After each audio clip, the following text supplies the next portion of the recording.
Also jeder, der Jesus Christus annimmt, an dem freut sich der Johannes.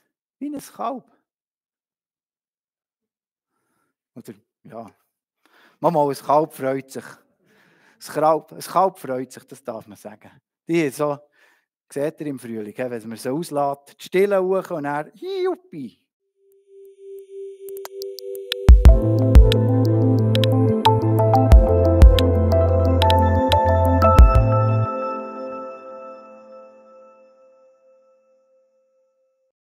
Genau. Glaube, Liebe, Hoffnung. Das ist unser Leitbild und wir haben es im 1. Korinther 13, wo der Paulus ja das der ganz gross entfaltet und dort auch Betonung auf die Liebe legt. Er sagt also, es ist alles nichts, wenn wir die Liebe nicht haben. Und ich habe mir ein bisschen überlegt, wie dass wir das Leitbild auch noch auf eine andere Art vertiefen kann.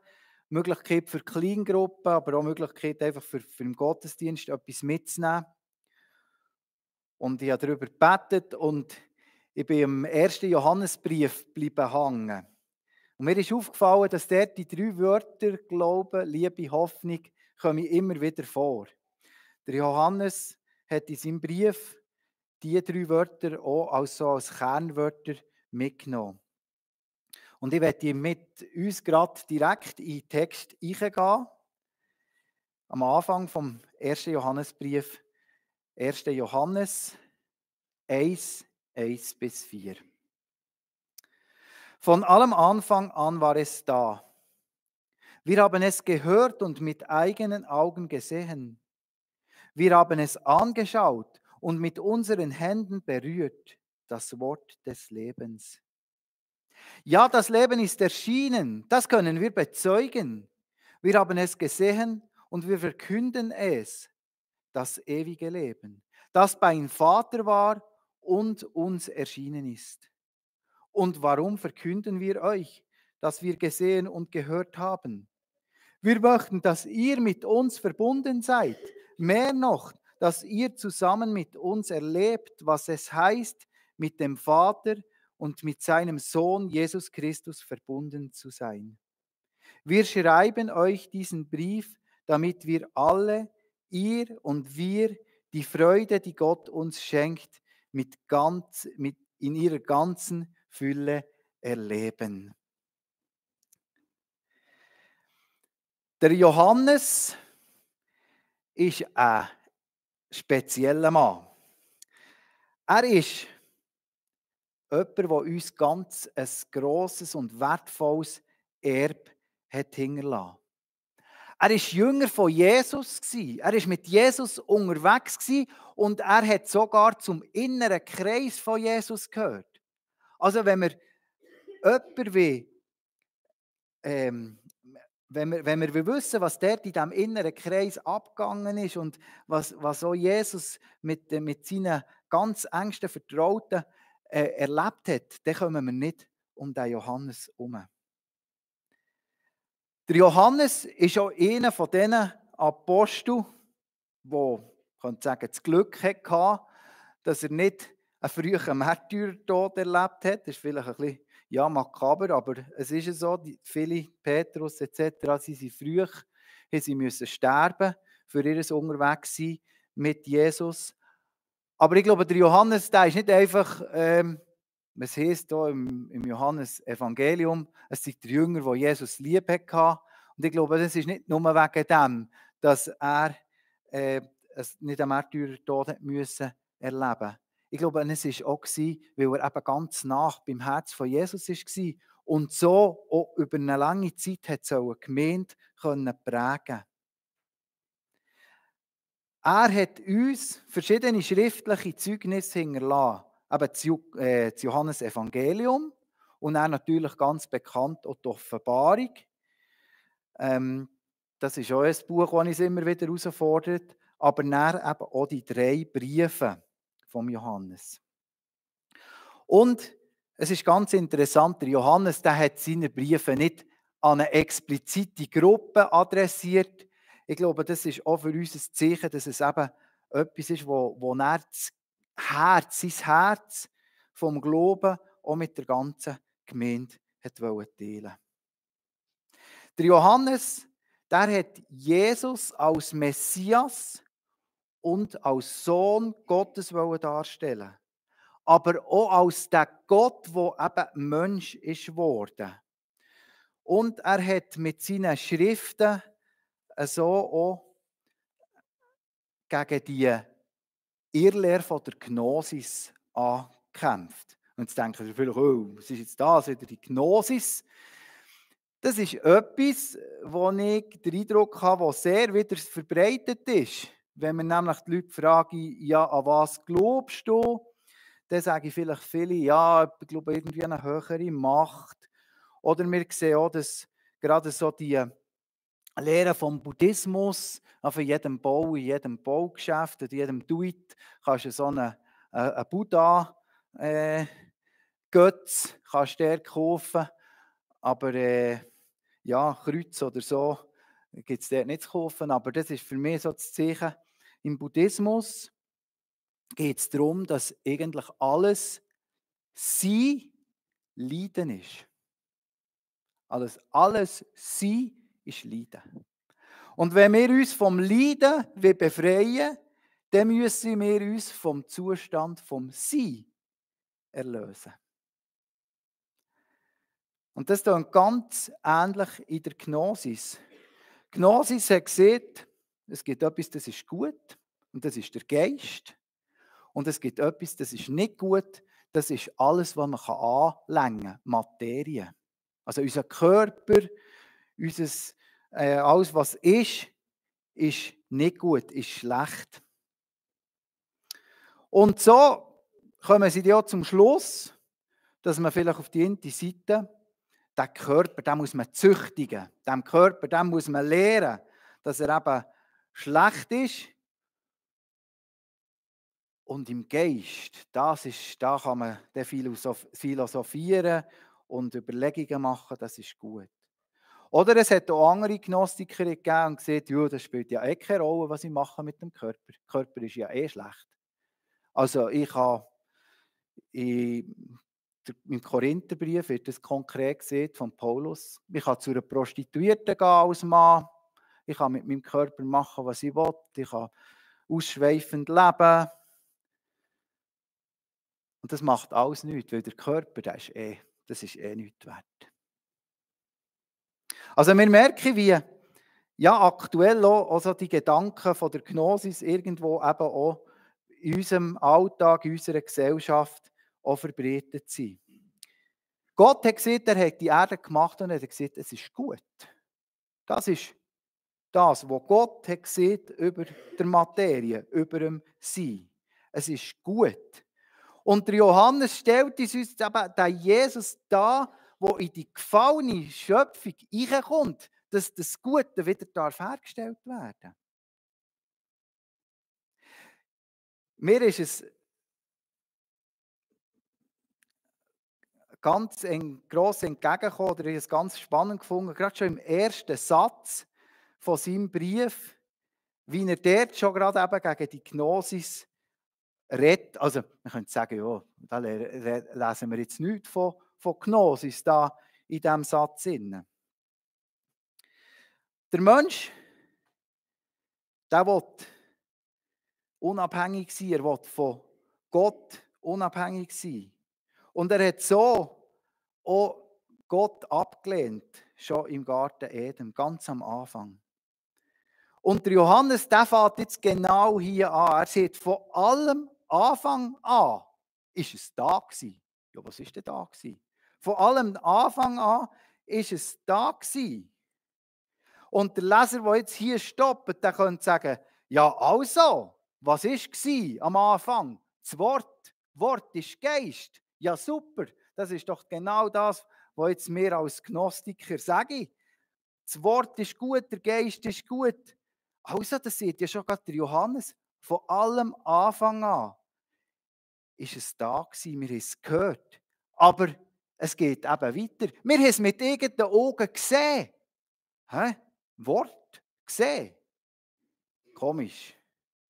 Und er geht sogar noch weiter. Wir haben es angeschaut und wir haben es berührt. Wir haben es angelenkt.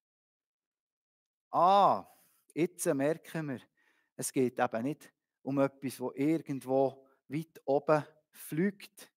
Etwas, das im Geist ist. Etwas, das eine höhere Macht ist. Sondern er sieht uns, schau, es ist etwas, das wir anlängen können. Das Wort Gottes ist greifbar. Und es ist das, was am Anfang war. Das ist auch etwas, was jetzt im Moment oder wo immer wieder neu kommt, hier, wenn wir uns überlegen, wie die Welt entstanden ist. Wenn wir uns überlegen, wie die Welt entstanden ist, dann kommen wir irgendwann zum Schluss, dass wir sagen müssen, ja, entweder ist irgendwo eine Urmaterie gewesen, oder wir kommen zum Schluss, dass am Anfang Gott war. Weil wenn ich sage, es gibt keinen Gott,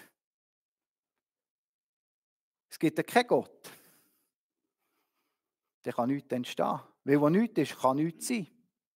Also wenn ich sage, es gibt keinen Gott, dann muss ich irgendwo sagen, aber es muss irgendetwas sein, das gängig schon da war. Es muss irgendeine Materie da sein. Der Johannes sagt uns, das Wort Jesus Christus, das war am Anfang. Am Uranfang. Das Urwort. Jesus Christus. Durch ihn ist die ganze Erde geschaffen worden. Und wir können sagen, er ist der Ursprung von unserem Glauben. Und weil er Ursprung von allem ist,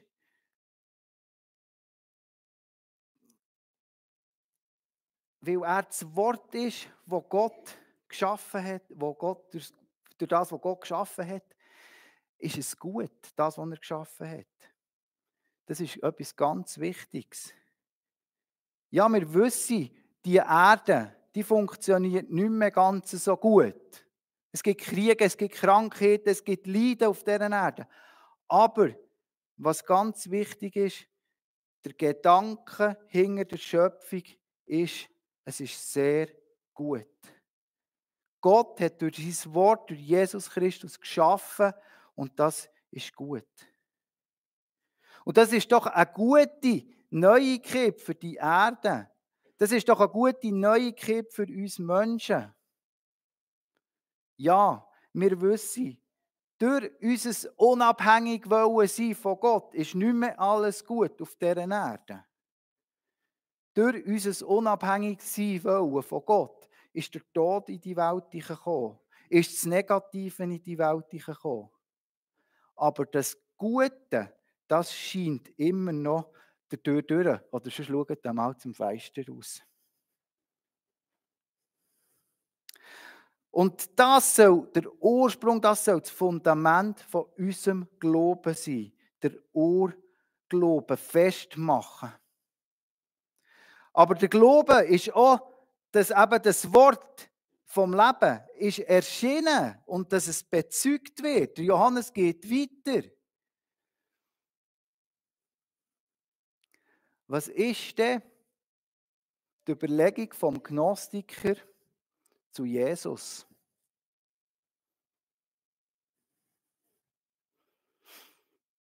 Also wir sagen, Materie ist böse, das, was man anlängen kann, ist böse, der Geist ist gut. Ja, logisch. Jesus als Sohn Gottes auf die Erde gekommen, Fleisch geworden, das kann doch nicht sein. Das kann doch nicht sein. Wenn Jesus auf die Erde ist gekommen, dann ist er wahrscheinlich eher so gekommen wie ein Geistwesen. Ich sage aber im biblischen Unterricht, so vielleicht so 5 cm über dem Boden schwebend. Also der Boden gar nicht richtig berührt.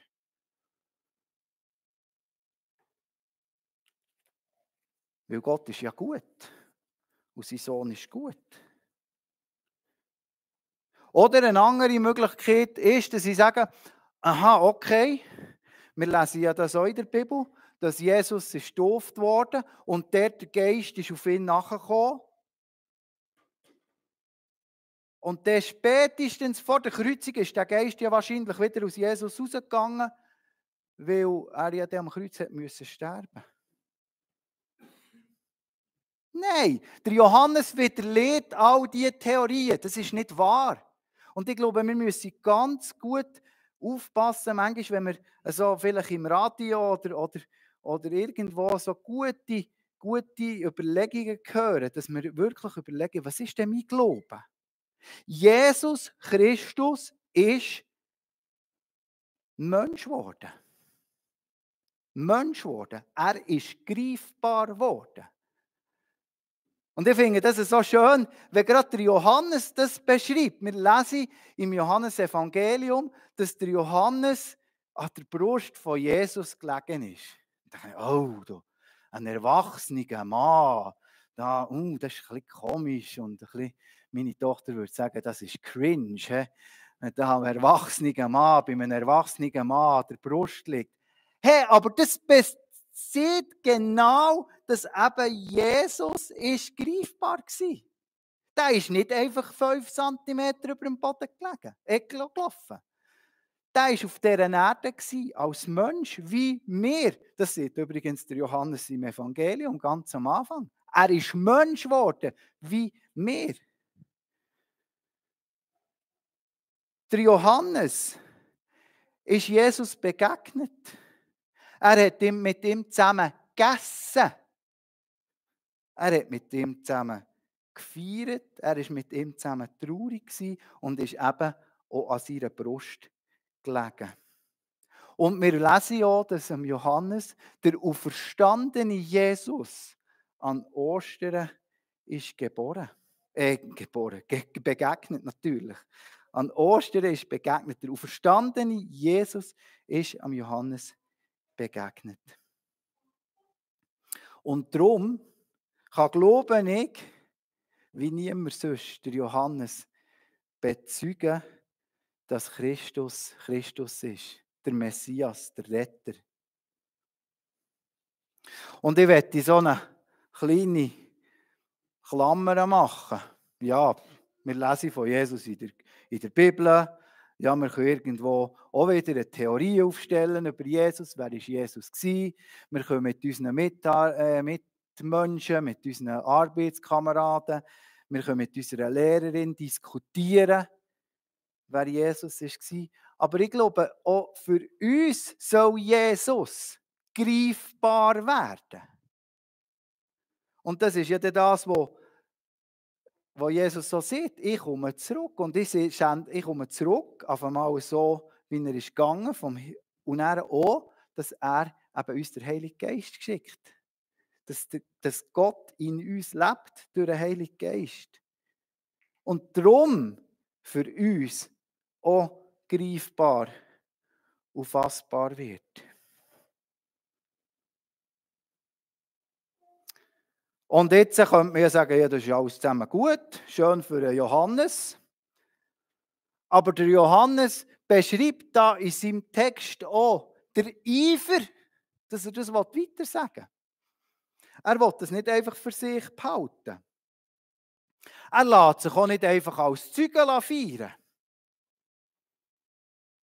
Er hätte ja auf Patmos ein Denkmal für sich aufrichten. Oh, ich habe noch Jesus gesehen. Ich bin noch der letzte Überlebende, der noch Jesus direkt gesehen hat. Aber das ist nicht seine Motivation. Der Glaube gibt am Johannes Hoffnung im Alltag. Glaube, Hoffnung. Der Glaube gibt am Johannes Hoffnung im Alltag. Ich glaube, das ist genau der Unterschied zwischen Glaube und Hoffnung. Glauben ist, dass wir es wissen, was alles passiert ist. Aber Hoffnung ist, wenn wir den Glauben in unser Leben integrieren. Der Johannes lebt uns das vor. Bis am Schluss ist er dran geblieben. Ist er mutig im Dienst für Gott gestanden.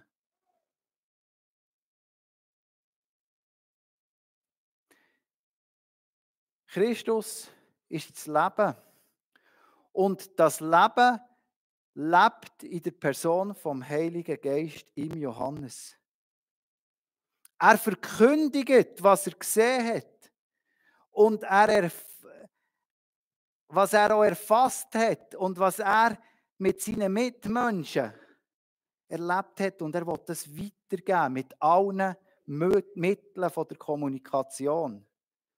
Also wahrscheinlich hat er noch einen Film gedreht oder eine Radiosendung gemacht, aber jetzt ist halt der Brief dasjenige, wie man das am meisten verbreiten kann. Und ich habe es eigentlich schon gesehen. Der Brief von Johannes ist kein Brief an eine bestimmte Person oder Gruppe. Und ich glaube, das ist genau die Motivation. Der Johannes will die Botschaft austragen. Die Botschaft soll für alle bestimmt sein. Jeder Leser soll Teil können werden mit der Gemeinschaft mit Jesus Christus. Jeder Leser soll wiederhergestellt dürfen werden. Soll geheiligt dürfen werden und geheilt werden. Sind wir uns das bewusst? Wenn wir stocken, wenn wir nicht weiterkommen in unserem Leben, wenn wir um uns herum Menschen sehen, die nicht weiterkommen. Jesus will diese Menschen wiederherstellen. Er sagt nicht einfach, ja, jetzt ist halt schlecht, jetzt ist halt passiert, jetzt ist halt umgegangen. Nein, er hat immer noch eine Liebe für seine Schöpfung. Jesus will das wiederherstellen und darum ist er auf die Erde gekommen. Und der Johannes tut das verkündigen mit allem, was er kann. Mit Reden, mit Schreiben, mit Visionen, die er bekommt. Und er sieht, für mich ist es die grösste Freude,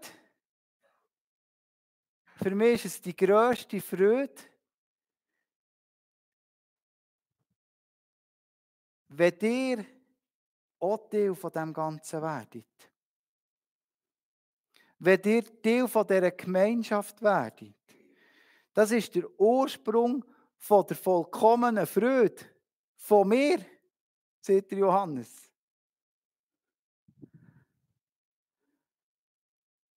Also jeder, der Jesus Christus annimmt, an dem freut sich der Johannes. Wie ein Kalb. Oder, ja, manchmal ein Kalb freut sich. Ein Kalb freut sich, das darf man sagen. Die so, seht ihr im Frühling, wenn man so auslässt, die Stille hoch und dann, juppie. So freut sich der Johannes, wie jemand das annimmt. Vollkommene Freude. Oder vielleicht könnt ihr ja Freude noch anders definieren, was für euch eine vollkommene Freude ist. Aber ich habe mir überlegt, freue ich mich dran? Ja, ich habe Freude für jedes, der heute Morgen da ist. Wirklich. Und natürlich bin ich Mensch und natürlich habe ich Freude, ja, wenn man irgendwo das, was man macht, wenn das irgendwo auf eine Reaktion stößt. Aber ich habe Freude an jedem Mensch, der wirklich auch mit Jesus vorwärts geht. Und ich glaube, das, was Johannes uns heute Morgen sagen will, hast du die Freude auch in dir? Ich habe im Heftchen geschrieben, warum tun wir uns manchmal so schwer, das weiterzugeben? Warum tun wir uns so schwer, Jesus zu bezeugen? Wenn doch das die grösste Freude ist. Und wir dürfen es mit allen Möglichkeiten machen. Wir dürfen es, indem wir mit Menschen unterwegs sind, indem wir etwas schreiben, indem wir etwas im Radio senden, im Fernsehen etc., dass wir alle Möglichkeiten oder über das Musical, über unsere Lebensgeschichte machen. Mit allen Möglichkeiten.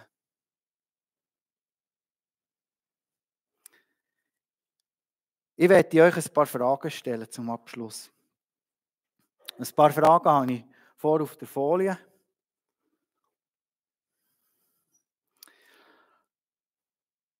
Haben wir Jesus Christus als ewigen Grund von unserem Glauben erfahren.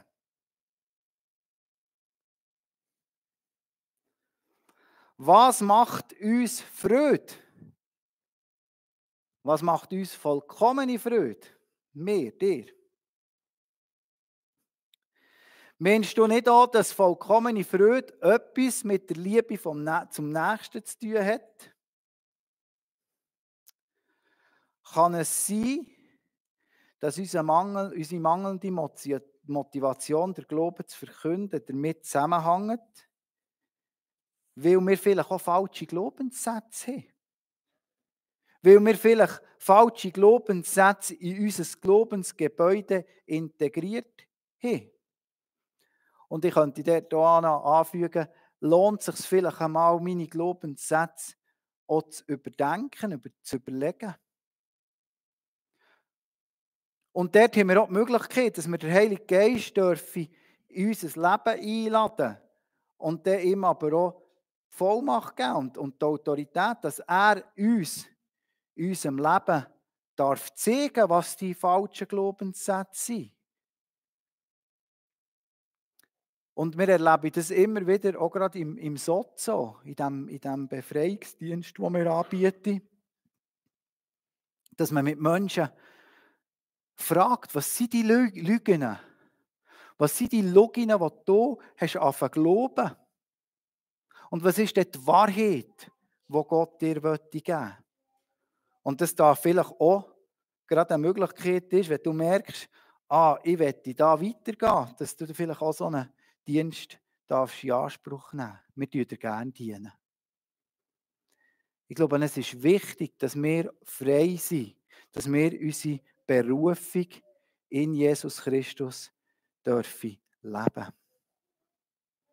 Die Verkündigung vom Glauben, weil der Glaube eine Realität in unserem Leben ist und weil wir die Realität auch für andere wünschen. Amen. Amen.